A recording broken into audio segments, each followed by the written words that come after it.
You're listening to Dads, Diapers, and Drinks. 3 dads trying to lead their families well in a crazy world.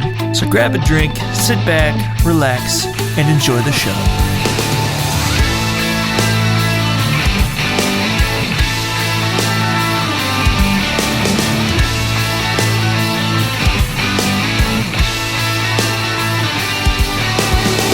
Hey everybody, welcome back to Dads, Diapers, and Drinks. I'm your host, Scott. And I'm Nathan. And I'm Jeff. You're listening to episode 29. Yes? Yes, 29. 29. 29 episodes in a year, man. That's crazy. This is the last one. This is the last episode of the year. And I was just looking through our episode log, I guess if you could call it that, in Anchor. Our first episode went up June 20th. So it has been exactly half a year, pretty much. So that's quite an accomplishment. I didn't know if we'd make it this far. But we have. Technically we are, we've recorded half a year's worth of podcasts at least, because if we would recorded 30, it would technically be just barely over half. 52 How many weeks are in a year? I guess 26 then, technically. Yeah, so we've done extra. Yeah, and that's not including the ones that never released because we didn't like them enough. Yeah, that too. Yeah, there's definitely one that fit that bill, and then yeah. Anyway, it's been a trip, guys. It's been a journey to get here. It has. Seriously. If you're noticing things, maybe some odd pauses on my end, I am not currently in the studio. I am in North Carolina with my family right now. They won't hear the pauses because I'm using your recording. So unless you're recording fix pauses, it. Yeah. Unless something terrible happens, like with Christmas last week, and I have to use my own recording, then we should be good. But yeah, Jeff. Sorry, I did a real dumb that time. I'm recording everything this time just in case that happens again. But he doesn't trust me anymore. I ruined it. It happens. I mean, that happened one other time where you upgraded to Windows 11 and then all of your OBS settings got wiped out. Yeah. I don't know. And this time it was because happens. I plugged in my new webcam, and I plugged in the new webcam, and OBS switched it to my default microphone. That's so annoying. Nice. I didn't tell you to do that. Thanks. Oh, you have a new audio device. You want that one? No. What? At least Discord has that pop-up that says, new audio device detected. Do you want to switch to it? And I always say, no. Yeah. I know what I want to use. Stupid Discord. But I've been living it up in North Carolina, enjoying the heat. I went on a run right before Christmas dinner. It was delightful.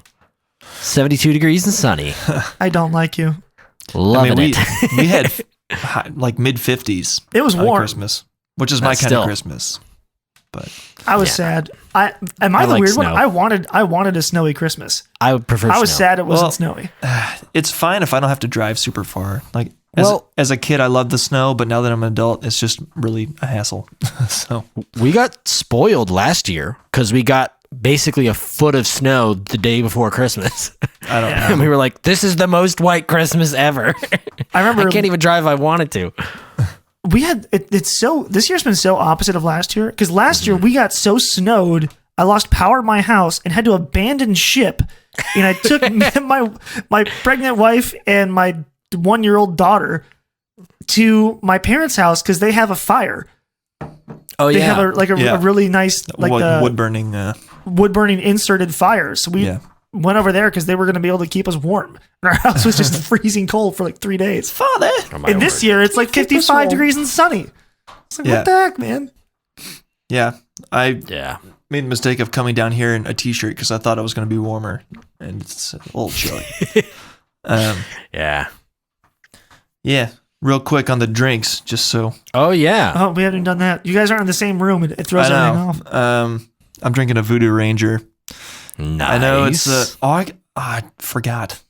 I wanted to test this. That webcam, the image is mirrored. You can't actually read this. It's all backwards. Oh. No, I can. We can read it. Oh, what? It says Voodoo Ranger. Yeah. You guys can New read Belgium that? Imperial IPA. Absolutely. Wait till you see the video. It's completely flipped for me. That's so bizarre. We're still learning. We don't know why it's happening. That's so stupid. I was going to try to Wait, figure Scott, out wait, hold it up again and turn it upside how down. to I can't turn it upside down, man. Darn. Almost got him. Good I'm one, Jeff. stupid? Look who's got a wet lap now. It's you. Well, there goes my Xbox controller and my keyboard. And I've got so many cables laying. Call you Captain Soggy Shorts. I am drinking a delicious D9 brew, the brown sugar brown cow, which is delicious goodness. Is that how you're supposed to say the name, or is that just a you thing? You can't. It's just brown sugar brown cow, but I mean, it's like Brown it's like sugar, Brown chicken wow wow. Yeah. So I am very much enjoying it. I am drinking my Glenmorangie 14 year. Very nice. I'm thoroughly enjoying it. It's been a little while since I've had this bad boy, and it just makes me happy. Just give it a cuddle. It's okay, Glenmorangie. I love you. It's literally, I do it because my daughter does it. Whenever she gets a juice, she doesn't just like hold it. She like cradles her juice box. She loves it. Not in the like, oh, it's my favorite drink. She loves it in the comfort. Like, I need this. Like, Yeah. So I'm treating my alcohol like that too. Absolutely. That's healthy. Yeah, it's probably gonna go well for me. That's very healthy perspective. Oh man. Cool. So how was everyone's Christmas? Jeff, I saw you on Christmas. Yeah, I know how yours. Well, you know how that half of mine was. Yeah, I know how the portion where we were together was. Yes. Rather hectic. My Christmas was it was really nice. I got kind of lucky. We were really slow at work, so I was able to leave like almost immediately. I was only at work for like an hour on Christmas Eve. So Katie and I were able to get on the road way earlier, essentially. So we got here at like 8:00 instead of super Midnight. late. But yeah. in a very weird twist of events, we almost drove all the way here in Katie's car, which would have been fine, except we were going to brunch with her parents before we left so we could like see them, say hi. Turns out in that drive, the fuel line in the center of the car decided to break and started leaking fuel. Wow. And Pete's like, it smells like fuel. And I'm like, what? How? I didn't smell any fuel. What are you talking about? And I'm like, there's no spot on the parking and like in our garage, not our garage, in our driveway. Yeah. And so I was very confused. So I come out, I'm like, yeah, it really does smell. So we're inspecting it and it's leaking. And so he thankfully was very generous and lent me his car, me and Katie. So we were Katie's able to dad? still drive up here. Yeah. Yeah. Katie's father, my father-in-law, lent us his vehicle. So gonna have to replace all that in crazy fiasco. But it's so wild because if we had just left straight, like if we hadn't gone to brunch, Right, you would have gotten if a we lot had left further. at 4:00, like it could have been genuinely bad. Like if we got here 8-hour drive away and then we have a broken fuel line, like it's a really bad day. Merry Christmas off the auto parts store. Woohoo! Yeah. That isn't open. So yes, because it's Christmas. Right. Yeah. So Brutal. other than that, it has been delightfully uneventful. We've been eating at delicious food that's the places. We have been enjoying each other's company and playing games and laughing and having a grand old time. It's just, it's very interesting how easy it is in your daily life to forget how important time with family is until you're with them and you go, man, this should be all the time. That's good. Yeah. Well, I think real quick, the Gatchins side of the family, we had our grandparents come in to town, Nice. which Yeah. was fun. They got to see their great grandkids. I was actually just with them tonight, and then I remember I lost because it's the Christmas break and I've been off of work. I forgot it was Monday, and then I see these guys texting like, "Yo, I'll be on at like 7:50," and it's like, "Oh my gosh, I'm at my parents' house, and it's a Monday." So I just sprint home. Got nothing going on. So great grandparents were in town. They're leaving tomorrow morning early. So we got to see them a couple times, and they got to see the grandkids, which was really cool. And Christmas was great. My mom bakes all of her crazy bakeries. Yeah. All the cookies we were talking about, they were all made. We ate way too many of them. I still feel sick to my stomach because I was there again, And my dad was like, "Take this fudge, please." I know. It's so good. I was just telling Nathan before he got on, I have said yes to everything the past few days. I've eaten everything. And after I had COVID for 11 days, I was actually looking kind of skinny because I had no appetite. And now I'm pudgy. Plumped right back up? Plumped. It happened so fast. Reinflated? Yeah. So. Yeah. So how was your other half of the family Christmas? Mine? Scott? Yeah. Yes, yours. It was good. We did a big gift exchange, which was nice. I got a new circular saw, which is nice. handy. I got an Amazon Kindle, which I've actually been using a ton. Like suddenly I'm reading all the time. I'm telling you, I how that read happened. because I have Kindle on my phone. Yeah. That's why I read. So I had started reading 1984 again, like 6 months ago, and I had totally stopped 3 months ago. And now since Christmas and I got this Kindle, I'm like almost done with the book.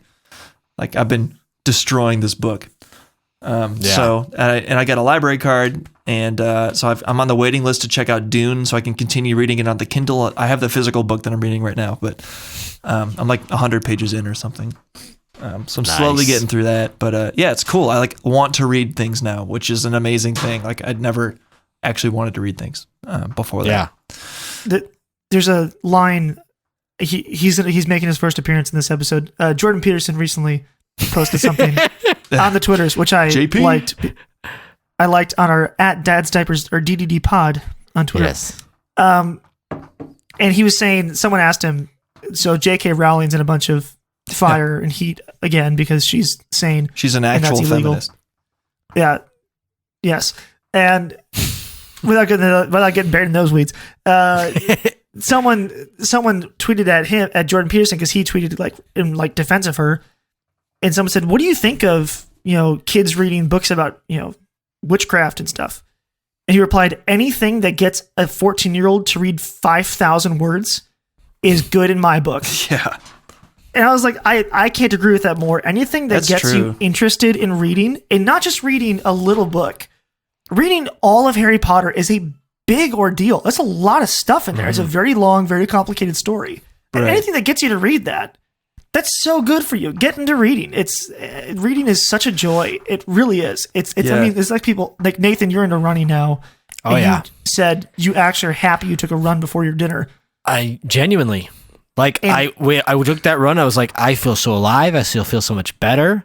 I'm kind of proud of myself. Yeah. You've had a small victory for the day. It's the exact same thing with reading. When you sit down and you read a chapter of your book or two and you go, I'm happy. I am happy that I sat down. I read my book. I feel good about it. I feel like my brain has worked.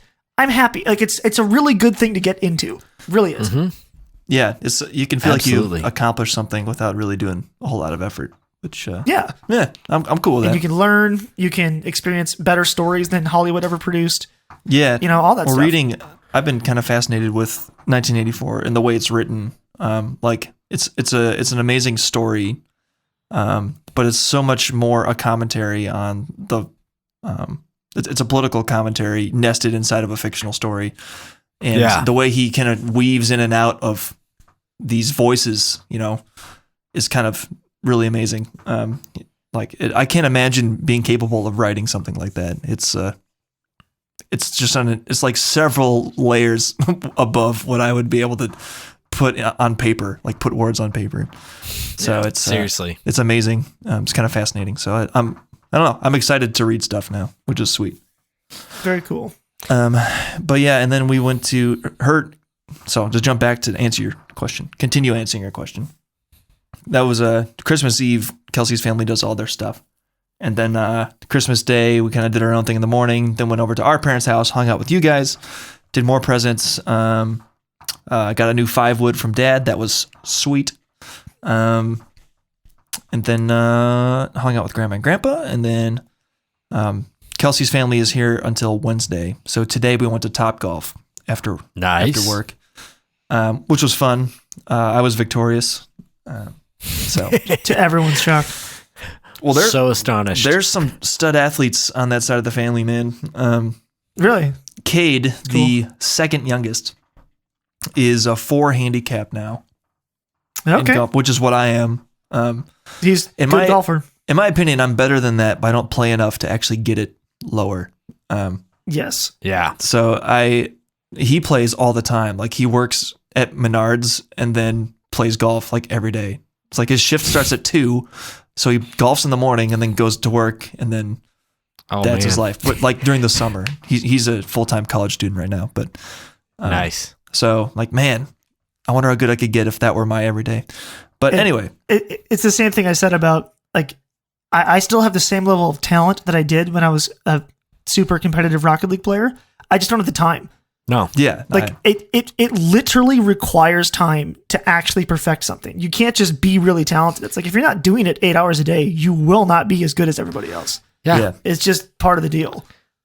Yeah. So I'm pretty content with my golf skill. I want to get better, but I'm happy to be able to just show up and play decently without really having practiced a lot. And that was kind of a nice compliment I got when I played in an outing back in August. There's the guy who invited me plays every day. He's a country club member and he sucks. And he's Mike, if in the off chance you're listening to this, love you, man. But Sorry. I know you're getting lessons this winter. Hopefully those go well for you. But sucks is a harsh word. You're an up and comer. But yeah, he said while we were playing, like, I can't imagine playing as little as you do and being as good as you are. Like, cool. feels good to hear you say that.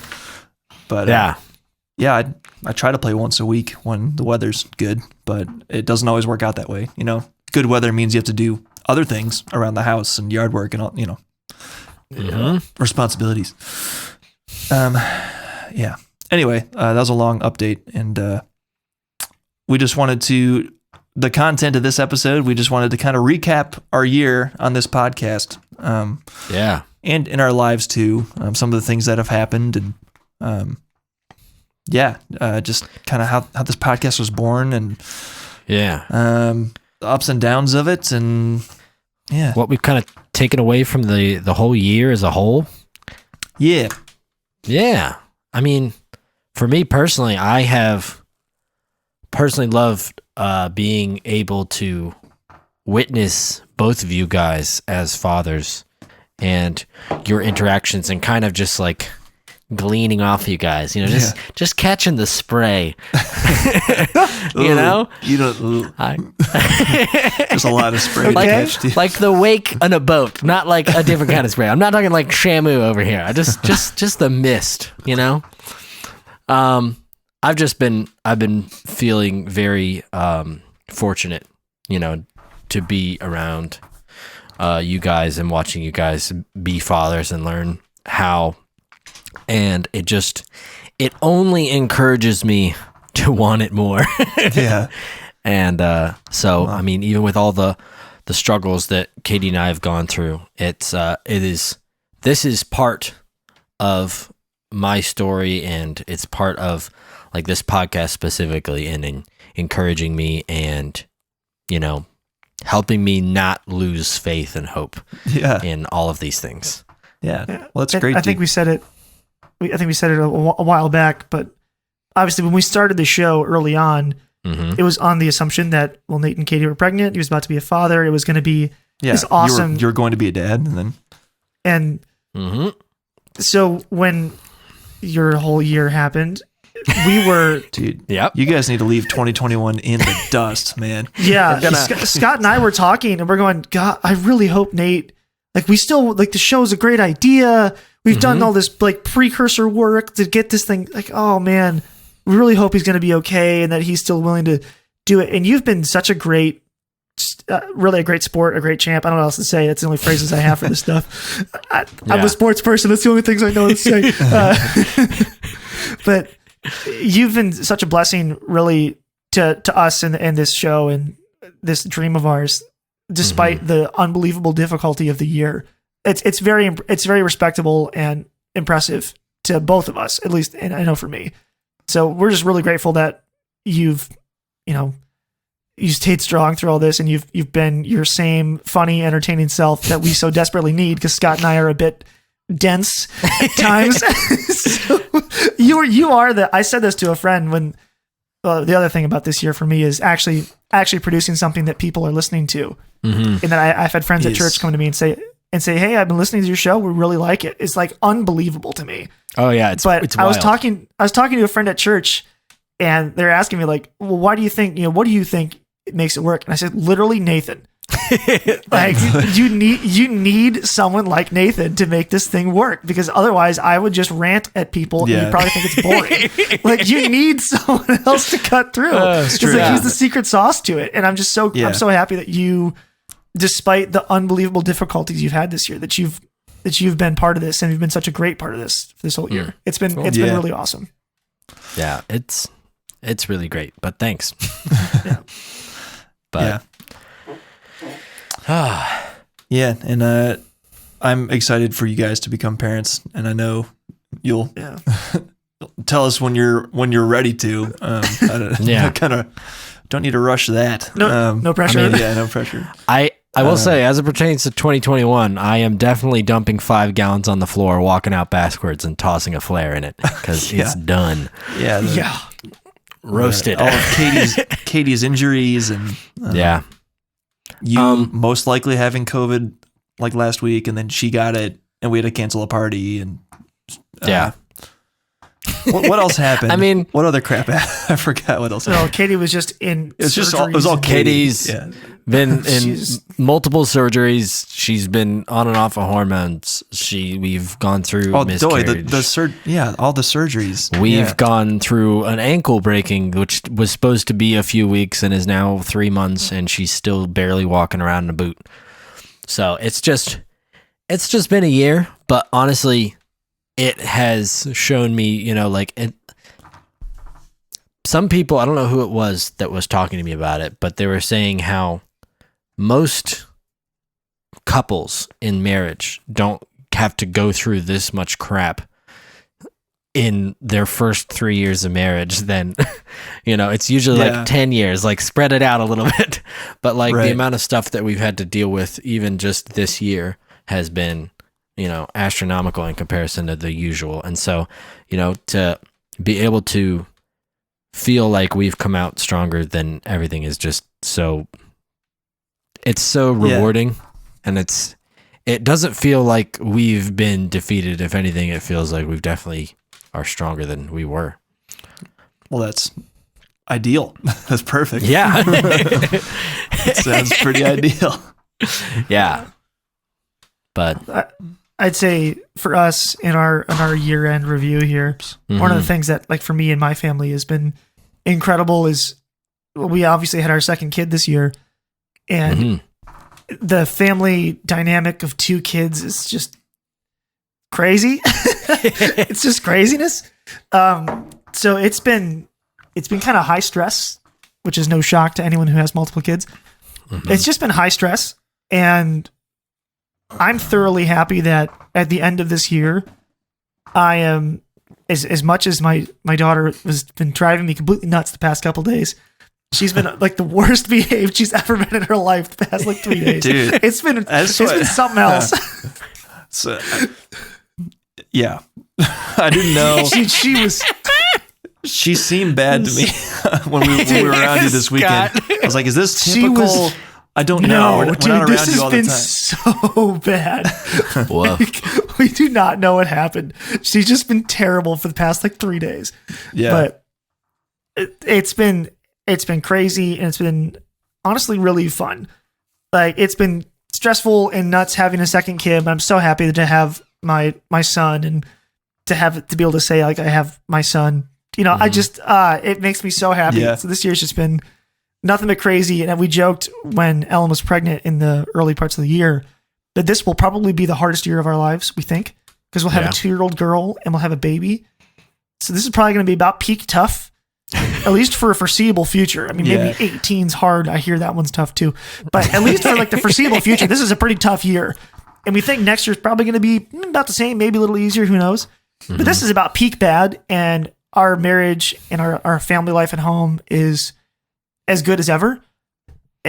So that's been a real blessing to me, that as we end this crazy year, we're like, we're ending on a high note. We're totally happy and healthy, and it's been great. So that has been a huge positive. Nice. Yeah. Yeah, I feel, I don't know. I feel really good about how Davis is doing just in general. Mm-hmm. He's healthy. He's finally popping some teeth out. He's only a few weeks away from being a year old, which blows my mind. Yeah. It's crazy. Just in the last, It is wild. in the last 2 months, the number of things he's learned, that also blows my mind. Like he went from not being able to sit up himself to full on like sprint crawling, like crawling super fast, getting around the house, and like he can stand and he can use a baby walker and he can practically run on the baby walker. Like in the span of 2 months, he learned all of that and developed so much strength and stability to be able to do it. Like it's one thing to learn it, and it's another thing to be strong enough to actually do it. And he is strong enough, like he's actually physically capable of doing more than he currently does, but he doesn't know that yet. So it's like you grow physically before you're aware of what you're now capable of. So like I watched him climb up on the first step the other day. I was like, oh crap. I'm going to go grab you now. Ooh. No. So yeah, it's been great. And I told Kelsey this the other day. I was like, I've always loved Davis, but he's getting to the point where I actually like him. Yeah. You know? Like I want to be around my son now. He's fun. He just the way he interacts with you, the giant smiles you can get out of him. I don't know. It's just fun. So I really love the age he is right now. I hope he doesn't have. I hope when he turns 2, he's not a demon. I hear all 2-year-olds are like that. And then you get the 3-nagers, and Yeah. I don't know. Kelly was a pretty good 2-year-old up until she's about 2.5 now. Yeah. We're 2 years and 5 months. And something snapped. Like she rounded some other corner that we didn't know was there. She's a pretty good 2-year-old for the first 4 months of it, but something happened, man. Yeah. Yeah. Oof. Yeah. I don't know. The next year of your life is going to be really fun though with Davis. The 1 year to 2 year span, they're learning new stuff just like every day. Mm-hmm. And yeah, I agree with you. I think about 1 is when I actually started to find it was fun to hang out with Kelly. Yeah. And I don't mind. I'll be like, "Are you okay to leave me alone?" I'm like, "Yeah, it's fine. Good, go." Yeah, please. Well, yeah, I'm the same way. Like, and I'll come down here to the studio and I'll set him down, and he'll crawl over. He'll pull himself up on the piano bench right here, and I'll leave the piano on, and he'll just reach up and start smacking keys, and he'll crawl out and start playing with a vacuum cleaner. Whatever. He can entertain himself pretty well now. Yeah. So that takes a huge burden off of me. Which just is holding great. the baby. That's just like if I'm not holding you, you're crying. You're like, this is unfun. I know that was the most difficult part about this entire first year of his life. I think was just the loss of productivity for me because like there's nothing when he's awake. Like he constantly needs you to entertain him. There's nothing. You're completely held captive by your baby. You don't have the option to go do what you want. So yeah. That was the toughest part. So you have to really take advantage of those naps and try to knock out a few tasks. So that definitely starts to go away once they're older because you can just give them something to do, and as long as you're like they're in the living room, and if you have your house, you can probably stick them in the living room and put pillows around exits and like trap them in there, and you go, cool, they're in there. I'm gonna go like clean the kitchen. I can just do that. Right. Everything's fine. I can do other things. Like you can be productive in slight ways without your kid just losing their freaking mind. And that's a great. Right. And you can't just ignore them completely. You have to keep tabs on them. Yeah. But you don't have to be in an eyesight, you can go off and do something else. So yeah, it's a good, you're entering probably the from what I experienced, probably the best phase. Is like that's when I started to get to. You get to like take them under your bed and bounce around your bed, and they're just like, "This is the greatest thing that's ever happened in my life." Yeah. You're like, "This is the greatest thing that's ever happened in my life. This is awesome." When it's really cool. When we're holding him, we like fake drop him, and it'll turn into a squat for me. Like I kind of jump and then I do like it's like a jump squat or whatever you call it. Yeah, and he gets a thrill out of that. So I get a little workout and he's laughing, and it works for both of us. So. My word. I did push-ups the other day, and Kelsey held him on top of my back, and he thought that was a blast as well. So you're gonna get fit there, fun Scott. Times. Dude. I need to flip a freaking switch come January. Dude, my 2022 Holy goals. moly! I'm so like I know Ellen always gives me a hard time about this because I'm like, this time I'm gonna get in shape, and then the next day I'm on the couch eating donuts. She's like, "How's that going?" Shut up! Quit roasting me! Don't judge me. But I'm pretty dead set on being actually healthy in 2022, and I was kind of joking about this, but one of the things that COVID world has shown is being unhealthy is kind of not really okay. Like if you're unhealthy, you might just die. It's like, okay, you know what? I'm going to be in good shape because the biggest thing is like your cardiovascular health. Yep. If you're in good cardiovascular health, you'll be okay. If you're not, you might die. And it's like, okay, that's it. Time to freaking get into shape, man. What the heck? I've just been doing nothing for 5 years. I know. Bad. This is gonna sound pretty insensitive, but here we go. So I mentioned we had a woman pass away at our company, and I remember when I was interviewing at the company, and they toured me around the place, and I saw her for the first time. I was like, she's not going to live much longer. Oh, for real! Like she was absolutely massive, morbidly obese, and old, and then heard she got COVID and was in the hospital, and it's like it's probably going to do it, man. Like, I don't know. Yeah. No one's talking about that in the media. It's like vaccine or nothing, or no one's talking about therapeutics or just being healthy, living a healthier lifestyle. Ways you can prevent dying from COVID. It's all like the only way you can prevent dying is get the vaccine. Let's think outside the box, shall we? Yeah, again, not saying you shouldn't probably get it. You probably should get it. Yeah, but it would probably also be good to not be really unhealthy. Yeah. Because newsflash for you, next year there's going to be another variant. Likely there might be two, because there's 2 seasons it seems to be per year. It's kind of what the cycle's looking like. So there's probably going to be 2 variants next year, and the best thing you could do is probably be healthy. So 100%. That's where I was like I'm doing this. I'm going to be freaking healthy. I got a bunch of running clothes for Christmas, asked for them, and I got a bunch of like new, like I'm wearing jogging sweatpants right now, and I got 2 more pairs of those and some more running shorts, and I've got good running shoes I never use. So it's like I am freaking doing this. I'm going to get into this thing. I'm so driven to not waste it. And also the other thing is like my office officially closed. I think I said this previously. My office is officially closed forever. Oh, wow. So I'm never going back to the office. I was like, you know what? I need to build into my daily schedule now that I'm permanently working from home. I need to build in workout time in my daily schedule. I need to. Yeah. So I'm making this change. Yeah, I need to as well. It's so difficult. The excuse I keep like hiding behind is that I have such a long commute and I'm exhausted when I get home, and then I don't know. It's not part of our routine at the moment. Like I get home, Kelsey makes dinner, I watch Davis. Like if I work out, it would have to be like late evening after we put Davis to bed, and I never feel like it. So yeah, I don't know. Or or you'd have to get up even earlier, which I don't think you could. It's physically almost impossible to do.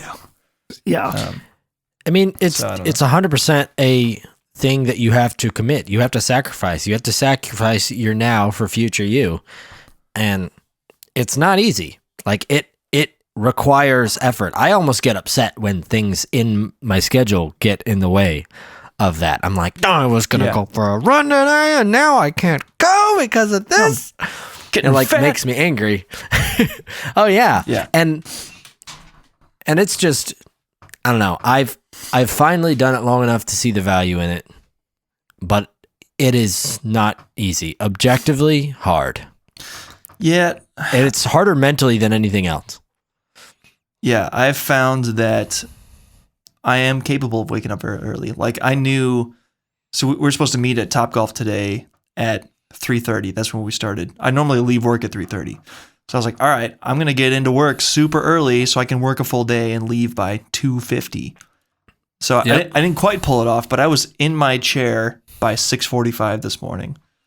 And wow, that's a 40-minute drive. After a 40-minute drive. Legit. And the roads were icy AF this morning. It was like freezing rain overnight. So it was a slow drive.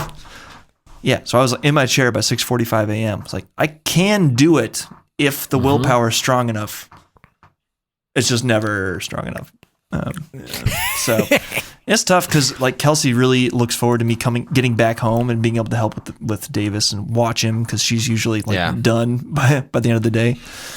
So like I could easily wake up at the same time I currently wake up and just work out first and then get to work later and stay at work later and come home later. But Kelsey likes how early I get home, so it's like, keep doing what I'm doing. You are balancing multiple things as a parent where you're like, it's, everyone says like you lose your freedom. And you're like, yeah, you do, but it's good that you're losing it because for something greater than yourself. But then you get things like this. And you're like, oh, that's really tough. I just don't have time. And I agree. Like right now, the feeling to me is the only time that I really have to myself is from 8 o'clock until midnight.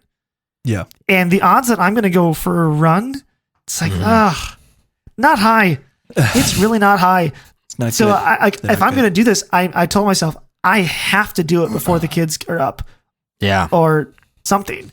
Like there's like no other time. I have to get up at 7 and run before Kelly gets up at like 7:30.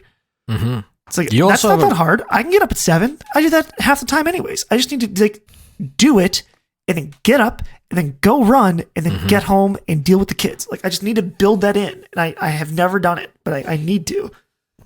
Yeah. I mean, you also have a really good place to run. I know. I have a loop for my neighborhood. But honestly, the big thing for me is not even just getting myself to do the thing.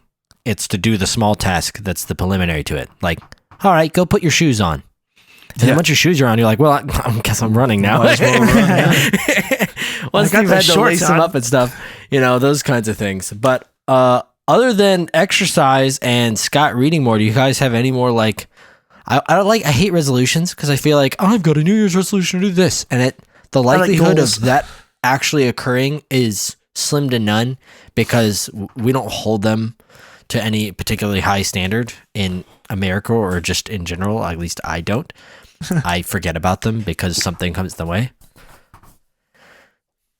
But is there anything that you like want to happen in 2022? I'd say I have a rough goal of being a better golfer because I'm frustrated that I've plateaued where I have and I should be better. So there's that's my first like rough one. Same. I'm literally going to Dick's Sporting Goods because my dad bought me a new driver and I had to get a new shaft for it because the shaft that came with it was busted. I'm glad the shaft was busted and not the head because the head's the expensive part. I took it in today. So quick story. So I drove it into Dick's Sporting Goods today to get it checked out. And the guy said, oh yeah, you just this needs to be resealed. We can do that. That's no problem. And I was like, sweet. So he said, I'll have to do it. It takes a day to set. So I'll do it now. You have to come back tomorrow. Then I said, I also wanted to make sure this shaft is actually the right type of shaft for me. He's like, okay, well, we can go hop in the simulator. You can take some swings. And I'll tell you what, based on your club speed, whatever, what you should do. I was like, oh, okay. So my first swing in months was a 295-yard drive. Just blasted it. Nice. And he was like, oh, okay, cool. Yeah, that shaft should be good for you. He was like, it's an extra stiff. You probably only want a stiff unless your swing speed's like 110. Yeah. Is this the shaft that came with it or the original? The shaft that came with it, yeah. He said that is an extra stiff shaft. You need to swing about 110 miles per hour for that to work. And your first drive was 110 miles per hour. So congratulations, it's the right shaft for you. I'll glue it in there. Actually, really good. Yeah, when Dad put that in the chat, I don't know if you saw that. Oh, you did? I didn't see that. Yeah, but that made me think I probably have the wrong shaft in mind because I took. You only have a stiff? It's like regular flex. I don't know. I don't. I like the guy who fitted me. He also gave me the lessons, but I don't know if he did super great at it. Yeah. And in his defense, I sucked the day I went in to get fitted. I could. You're fitting a guy who can't find the face of the club right now. So I don't know. Yeah, I didn't make his job easy for him. But when he told me I needed a regular flex shaft, I was like, okay, I'll trust you. But anyway, this guy at Dick's told me that with the swing speed I have, you definitely want an extra stiff shaft. And I was like, perfect. Then let's just glue that thing up and we're good. So small goal of like just being a better freaking golfer than I've been. I've been golfing for a long time, and I was better when I was a senior in high school than I am right now. That's just dumb. So it's rough. That's just stupid. And so that's the first rough one. Specific goals I have of like growing all of our DDD stuff, social media, to 1,000 people across all platforms. There you so go. if it's 300 Twitter, 300 Facebook, 300 whatever. Oh, okay. 1,000 total. Like I want to hit 1,000 total collectively. And I think that's a doable goal. Yeah. My first thought was 1,000 per platform. But I was like, yeah, that's like 0 to 5,000 in a year. That might be kind of hard. That's a challenge. That'd be a challenge. I mean, not that I don't think it's impossible, but that'd be pretty impressive. But I think if we could get to 1,000 after this year, I'd be pretty happy.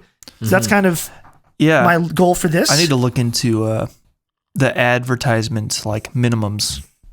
If one goal would be to actually start like monetizing, getting advertisers for this thing in 2022.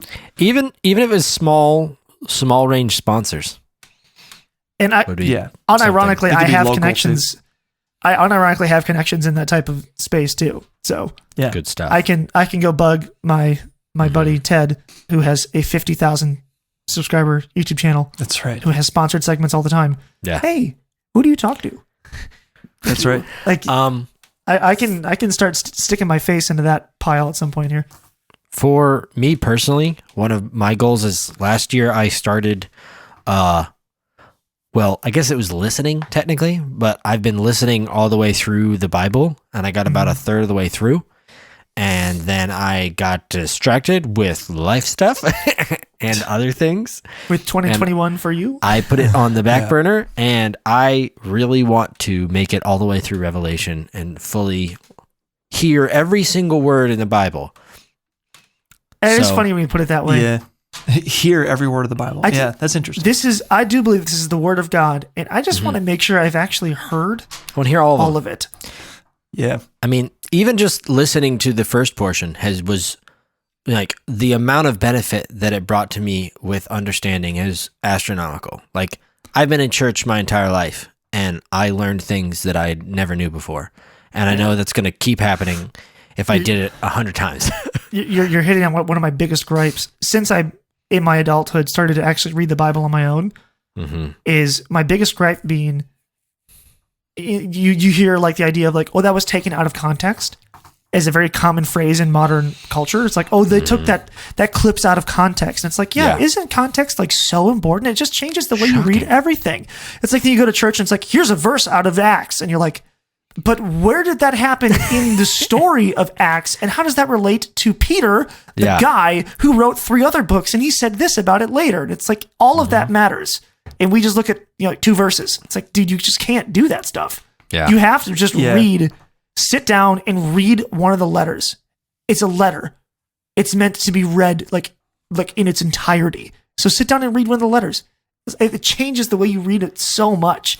Yeah. And it makes me mad about church, where it's like we spend more time listening to some guy talk than reading scripture. It's like, I'm pretty sure scripture's smarter. But all scripture is God-breathed and useful for teaching. Let's read the God-breathed stuff. Yeah. We can spend more time reading that, I think, would be not a bad thing. Right. Yeah. The topical preaching is what is most popular these days. So, and that's for those of you less familiar, that would be like the pastor having a topic already chosen for what he or she wants to talk about. And then they handpick verses that support what they already want to talk about. Yeah. And if the good ones will make sure that the context of the verse actually does they do fit the topic, and they'll provide the context along, like during the sermon. But sometimes pastors will pull them out of context and kind of twist the real meaning to fit their narrative. It happens with parables a lot. You'll pick a parable that doesn't really mean exactly what you want the parable to mean, but it could mean that. Yeah. And you do it. It's like Jesus literally explained in the next paragraph what this means, and it doesn't mean that. It's like, yeah, but it did in my sermon. And you're like, that is not how that works, man. Right. Like a great example is Joel Osteen. Like I listen to the Mike Winger. He does that stuff all the time. Mike Winger, like deconstructing one of Joel Osteen's sermons. And that is a good video, by the way. It's we should totally do a whole thing talking through that. Yeah.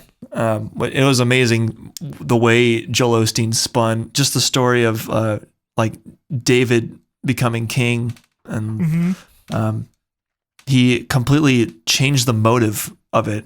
Like it's way too complex to do lightly. We should really do a whole thing on it. Yeah, it was about the relationship between David and his brothers and jealousy and mistreatment, and it was about letting that stuff go or whatever it was. Yeah, just let it go.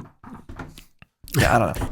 Just let it go. I don't know why I like put a British accent on a Texan, but whatever. Anyway, so goal of reading the scriptures. We're actually reading the whole thing. Getting all the way through it. That'd be a great goal. What if all three of us did that? Would that be? That's a killer idea. I'm down, especially since we actually would be able to hold each other accountable to it. Right. And heck, while we're at it, on this dang podcast, we can say, hey, did we do it? And honestly, if you're listening to this and you want to join us in on that, that'd be a fun thing to do. For real. Say, hey, let's actually do this. Let's actually read through this thing. According to Anchor, our estimated audience is 21 people. So 21 of you. I think we know all of you. We probably know you all personally. You can hold us accountable. You can join in with us. I've been listening to it on the Dwell app, which is delightful because they have a lot of really good voice actors and people reading, and it has like nice, pleasant music in the background. So it's not just like dead silence with "In the beginning, God created the earth," and you're like, it's like a little bit of going on there. But yeah, it's been really good. If you don't have it, or if you have an opportunity to utilize it, it is very good. If you prefer to listen to it and receive that information better. I really like doing it while I'm working on planes. It's like, yes, the voice was in the deep. It's very nice. That's funny. Yeah, I think now that I'm like starting to enjoy reading the Bible will be a little bit easier for me, I hope. Yeah. So that's a goal for me as well. And I was listening to Andrew Clavin the other day, and he said he's read through the Bible multiple times. I'm like, I'm not even close. Like there's so much of the Old Testament I've not read. And honestly, I struggle with. I haven't read the New Testament cover to cover. I'm familiar with a lot of it because pastors preach on it all the time. So like, I don't know. I should read it all. I've been a Christian my whole life and I haven't read the whole Bible. So, I was gonna say, I do struggle with my Bible study I go to on Tuesday mornings. We actually pick books of the Bible and read them and talk about them. And right now we're reading a topical book about, it's called it's by Stephen C. Meyer. It's called the Return of the God Theory. That's what it's called. That's why you guys were talking about him. And that's why I linked him to you.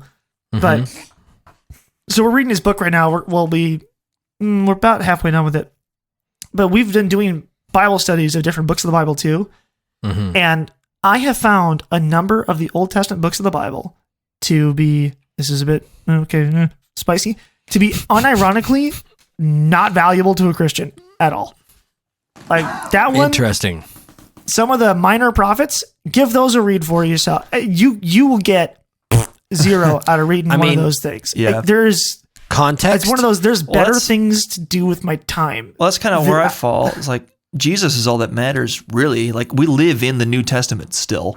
Yeah. We're not Jewish. We're not Jewish, yeah. So that's kind of why I justify not paying super close attention to the Old Testament. Even some of the weird, like the flood and some of the crazy stories that are in there. Like, I don't even know if those are true. They could be complete metaphors or allegories. I don't know. But that's irrelevant to me because Jesus lived and died and fulfilled all these prophecies and, Jesus is what really matters to me. So there's an Andy Stanley I cut phrase. you off, Nathan. No, you're fine. Andy Stanley there's phrase. an Andy Stanley phrase that And then Nathan. you sent this to me, Scott, years ago. It was probably one of those early, really formative things that I listened to that I went, wow, this makes me very confident in my faith, and that's a weird feeling for me. And is one of the phrases he used was, "Do not dismiss your faith in Christ over your misunderstanding of Genesis." Yes, I remember that. And I was like, bro, that is so useful for me because I'm in college right now and I'm in an evolution class, and I'm like, I don't freaking know what to think. And it's like, maybe you don't understand. Like that. Maybe you're reading Genesis wrong. Was it really a 7-day creation, or was it? Billions of years. Like, I don't know. That whatever. doesn't matter. It doesn't matter. Jesus was real. We know that he walked around because like everyone, all of Roman history is like, yeah, there was this dude named Jesus in Jerusalem. That sucked. We killed him. And you're like, what? So like, we know he did his stuff. So I'll focus on that. And if I get things wrong, I'll get to heaven and God will be like, you freaking moron. I'm like, I'm sorry. And that'll be the end of it. So it's, don't miss the beauty of the gospel because you don't understand something in the Old Testament. Right. Yeah.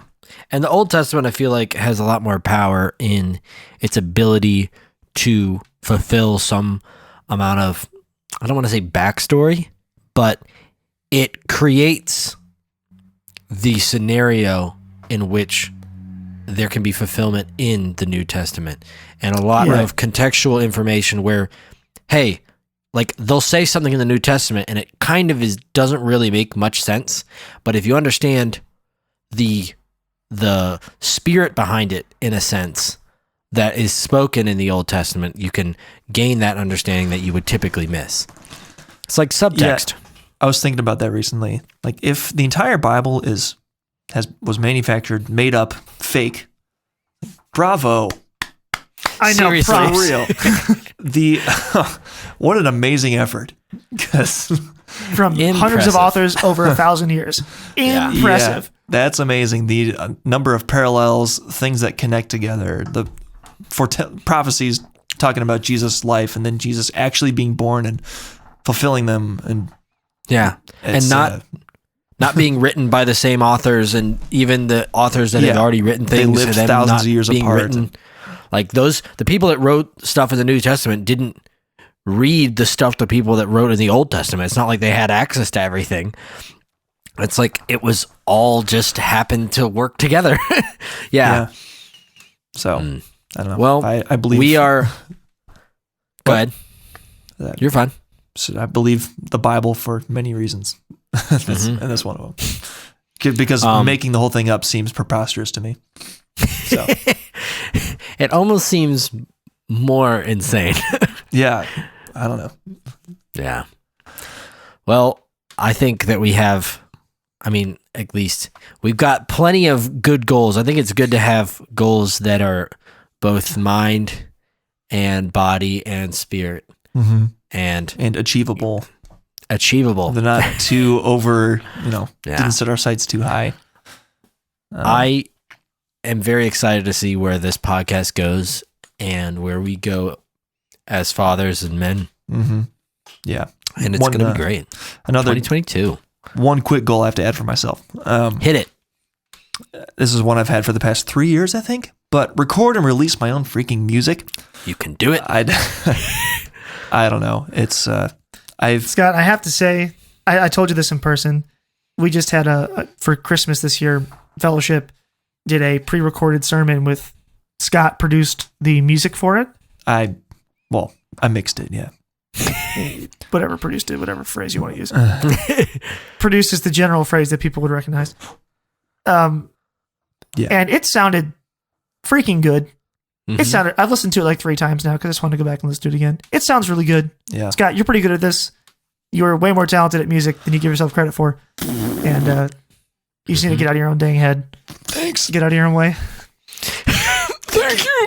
It's my singing voice that stops me. I'm very comfortable recording myself playing guitar and other instruments and drums and stuff. But once my voice gets recorded and played back to me, I'm like, all right, delete. We're done with this. So that's the toughest part. It didn't stop me before. I've released stuff before, but I shouldn't let it stop me. I need to get to it. So anyway, that's a goal for me, is to release. In the past, the goal has been a 5-song EP, maybe 4 songs, but I should maybe just start with a single this year, like a song, release something. Yeah. That's my goal. I have other goals that are stupid, so I won't bother. But getting better at golf is one for me too. Mm-hmm. Yeah, my other goals are like, if I can stomach it or put enough time into it, see if I can hit Masters in League. It'd be fun. I do want to get to Onyx and Halo. I have not been playing Halo. I've only played it with you, and I have not been on the grind on that. But I haven't hit Onyx yet, and that blows my mind that I haven't done that. But like Onyx is the same as Masters in League. Right. It's like I'm pretty sure I can just be that good, and I just don't. I play with friends. I don't really try. It's like at some point I just got to do it. I think I can do it, and I'm just that kind of person where it's like I'm pretty sure I could be that good at a thing. So I kind of just want to like give it a shot, and see if I can actually put my money where my mouth is. Kind of, can I actually achieve the things I think I can? Right. And part of me is like, I'd love to do that next year. And the other part of me is like, I have 2 kids. I don't have time. I'm tired. Maybe I just won't do it. It's like, I don't know. It's kind of a dumb goal. If I don't hit that, I won't be mad. But I'd like to do it. I'd like to. Yeah. Another goal. Sorry, we're dragging this on. You're fine. Another goal is to keep strengthening my marriage. And if like Kelsey and I don't do a ton of spiritual things together, like praying and reading the Bible. Occasionally we do. But I'd like to do that more. So that's one thing for me. I'm in agreement with that. Absolutely. Ellen and I were doing pretty good about, we read at night together. We always have a book we're reading together. So we read a study thing of Genesis, which was really good. We had a very long study of Genesis. It was like 500 pages and it was dense. So that took like 4 months to read. And then we read some fun books. And right now we are out of things to read together. So I need to pick something, and I want to pick something that's like a study Bible thing or like read a book of the Bible. Yeah. And just do that. Something like that for us to read together at night. Because that was really good when it was happening. And it was like, it's one of those things you hear. It's, it'll benefit your life so much if you prayed together and read your Bible together. And you're like, sure. And then we actually did it. And we're like, this is like the best thing we've ever done. Yeah. And then we stopped. Right. So, it's legit. Holy cow. Wow. I can't believe it. So get back into that would be really good. That's awesome. Yep. Well, hey, I am extremely excited to continue podcasting with you fine gentlemen. This has been a joy and a benefit to my life. I would literally rather be doing absolutely nothing on a Monday. Yes. Likewise, sir. Before we go, some quick statistics. Our podcast has 705 plays all time. The estimated audience is 21 people. I don't know what the difference between estimated audience and unique listeners is, but unique listeners is 17. Our most played episode is, it's our very first episode, the introductions. And then I guess people were turned off or something. And then Miscarriage one did well. What else did well? The one after that, the impact of episode 5 did pretty well. Impact of kids on marriage plus sports talk. Yeah. And then let's see, emotional children did pretty well. That's when we had Nate on. So I think he probably had his friends listening to that one. Alcohol, for some reason, did fantastic. Who doesn't like alcohol? Yeah. That was like, ooh, there's going to be a hot 21. Take on this one. So video games did well. Modern technology did well. Rantings. I had someone, my friend Ted, who's a YouTuber and streamer. He came to me at church at Christmas Eve and was like, hey man, dude. So I told him I wanted this webcam, my new webcam is his old one because he bought a new like actual camera for his webcam that's like an HD thing because he's professional and does this full time. So dropping $1,000 on a good camera is like, yeah, why wouldn't I? This is my career. But anyway, so I got his old webcam and he was like, yo, is this for your podcast? And I was like, yeah. And he said, dude, I listened to a couple of your episodes. I listened to your video games one. That was really good. And I was like, hey, thanks. That actually means something coming from you. Right. That actually matters. Yeah. Thank you. You think my content's okay. Yeah, absolutely. All right. It's exciting. So we're 6 months in. What were you going to say, Jeff? I'm weirdly out of character for me, optimistic about next year. I have been a pessimist my entire life, and I've been extraordinarily pessimistic about almost everything for the past 2 years. I am weirdly optimistic about 2022. So yeah, I think the pandemic's been the only thing on anyone's mind for the past 2 years. It's hard to believe it's been 2 years. But I'm optimistic that I just saw on Twitter tonight, Biden pretty much just said, there's nothing I can do from a federal level. This is now a state issue. I'm like, yeah. We realized. Oh my goodness. Yeah, you finally realized you have zero power, Mr. President. So I'm optimistic for that reason that people will just slowly return back to normal life. And we can just end all these crazy mandates and masking. And I don't know, people, I'm obviously very conservative. And I just think people need to make the best decision for themselves. And I wish everyone would, instead of deferring to the authority every time. So I hope more people do that. And I think people are kind of waking up to seeing that the virus has become a perfect Trojan horse for people in power to just swoop in and gain more power. So we need to, I think that they've crossed the line, and it's time for people to kind of wake up. And people are moving out of California and New York, moving to Florida because you're free there. And I don't know. That gives me hope that I hope things can return to normal. I hope messages are being sent to the people in power saying your policies don't work. So anyway, I'm optimistic for that. I'm optimistic for our podcast. I think we've got a good thing going. I think the best way for it to grow would be for you, the listener, or watcher, if you saw me point at the camera, you're watching, to share this with your friends. The three of us individually do not have massive platforms for this thing to just grow like wildfire immediately. So we kind of need the exponential growth to happen by friends and family sharing this with their friends and family, and it growing that way. And the other thing on this note too is not to, I don't know how to say this without sounding like self-aggrandizing, but one of my favorite speakers, we mentioned him, Andrew Clavin, he wrote a book this year, which he was saying, look, he said, I think it's legitimately important that people buy my book, not because it pays me, but because if you want to see the culture change, then you got to start actually doing stuff that changes the culture. Yeah. Like all conservative people are like, no, arts is like, that's not financially advantageous. I have a steady job. I have a family. Like that's what we do. Yeah. But if you want to see the culture change, we conservative religious people, we need to, this stuff like this podcast needs to exist. Yeah. We need to start making our own culture, making our own shows, making our own talk shows, making our own movies, books, all this stuff. We need to start doing it.